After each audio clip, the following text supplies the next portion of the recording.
So what are the methods that we use to collect the data? It takes almost 2 weeks to collect the data from 28th of April until 10 May. So the topic of solid waste management in UKM was conducted by 2 methods, that is survey and interview. For the survey, questionnaires were distributed to the students of University Bahasa Malaysia. We had choose 30 respondents to answer the questionnaire. Each questionnaire contains almost 11 questions, and the result with regards to gender, status, faculty and college. All the questionnaires have been included in the data analysis. In questionnaires, respondents are posed with series of closed-ended questions and open-ended questions.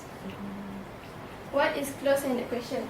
Closed-ended question is where the respondents' answer are limited to a fixed set of responses, which include yes or no question and multiple choice.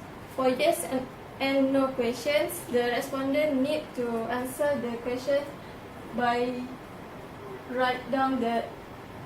choosing yes or no.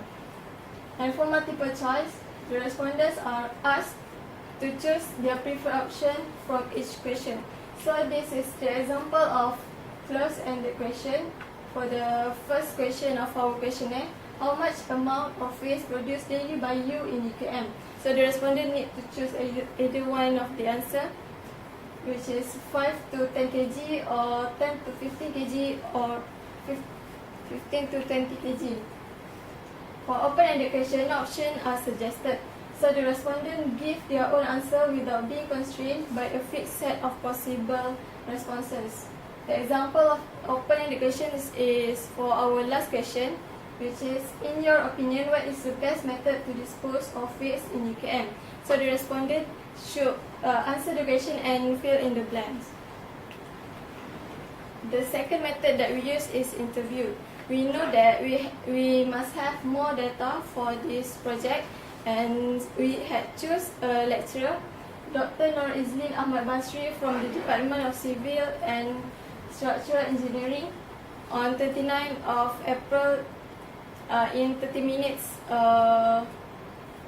from 9:30 am to 10 am.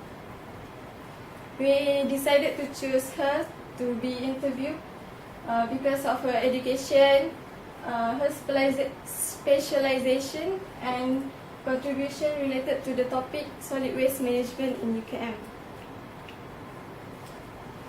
We are lucky to have her in the interview session because she gave a good collaboration with us.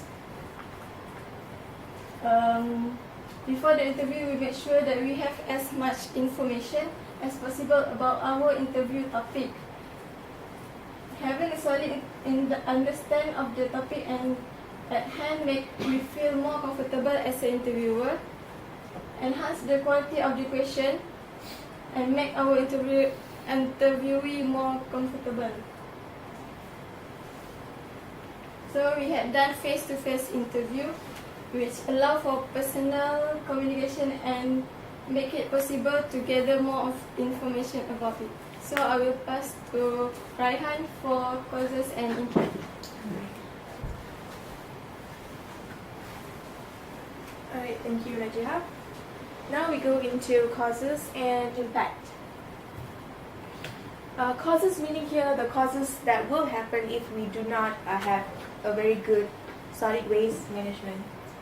So first, some of the causes why solid waste are not managed is overpopulation. For example, here in UKM, we do have more people staying here in UKM in a very small area. So yes, all this waste production will produce, and thus this causes the unmanaged solid waste. So second, technology in UKM.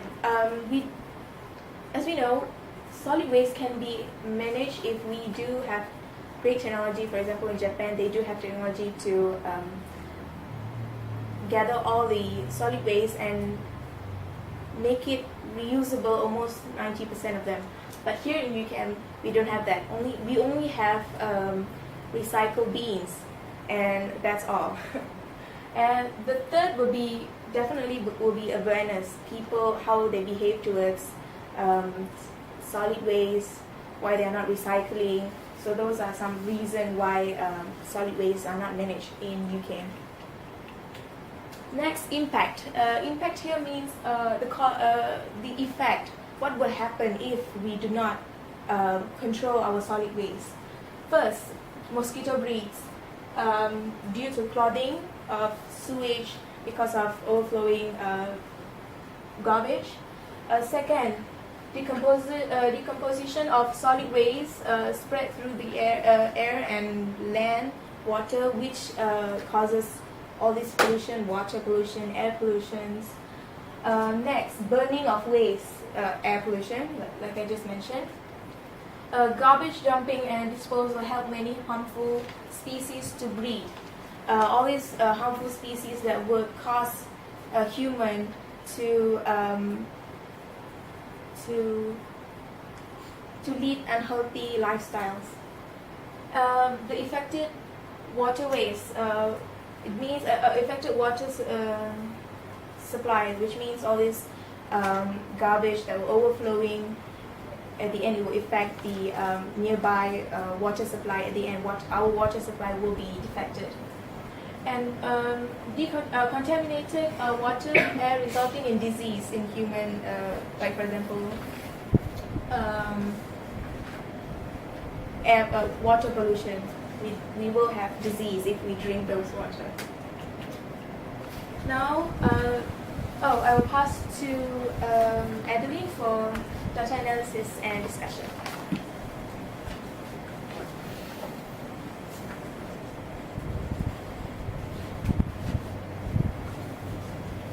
Alright, thank you, Raihan. Like Raihan mentioned just now, first and foremost, what is solid waste management system? Are the society aware in curbing this?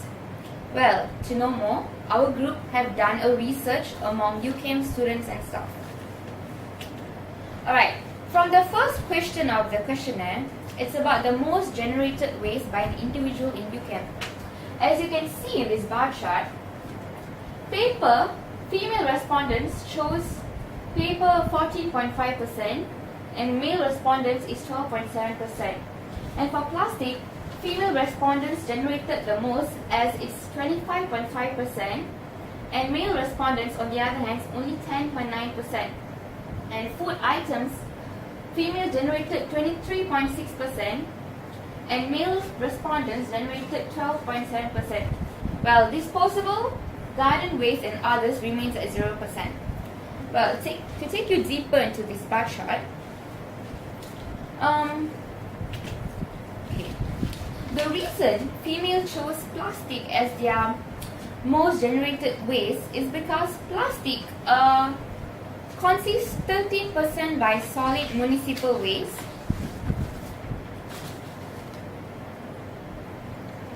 largest amount of plastics are found in containers and packaging, for example, shampoo bottles, soft drink cans, etc. Female also dispose food more than papers, and male respondents dispose food and paper on the same percentage. Well, food waste consists of leftovers such as unfinished food, contaminated food, while paper waste consists of rough papers used for calculations and sketching and so on. Apparently, paper waste will double up the percentage during the final day of the last year's semester. That's when the students will actually get rid of their old lecture notes, old books and so on to get ready for the new semester.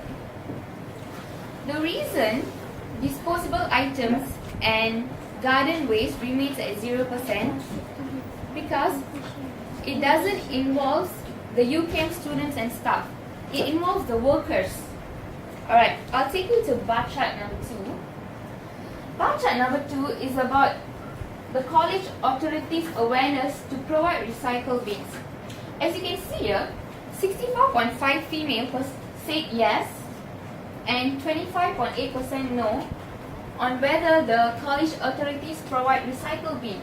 Well, the situation is almost the same when male respondents said 25.08% said yes and 6.4% said no. Well, it's kind of obvious that our college authorities are aware towards solid waste management system. However, it actually depends on the individual itself if they would prefer to recycle or not. One of the many problems that our UKM students are facing in their colleges is that the recycle bins provided are far from their room. So the students tend to get lazy and draggy going all the way to the recycle bin to recycle. So they prefer to dispose their waste in the personal dustbin in their room. Another problem is that the recycle bin is always full. So when they dispose, it tends to overflow and the rubbish tends to be scattered everywhere. Well, instead of joining hand in hand with the college authorities, what our UKM students prefer to do? They prefer to neglect it. They prefer to leave it all to the college authorities in handling this. Well, college authorities should find a way to see the importance of recycling among our university students. Alright. Bar chart 3 is about the individual awareness to attend an environment talk. Females are aware because 38.71% said yes and only 29% answered no. Well, the situation is also the same for male respondents because 25.81% said yes and 6.45% said no.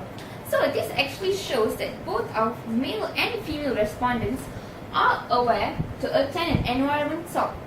This is because the amount of publicity given to promote environment talks, which is through booths, advertisements, pamphlets and many more.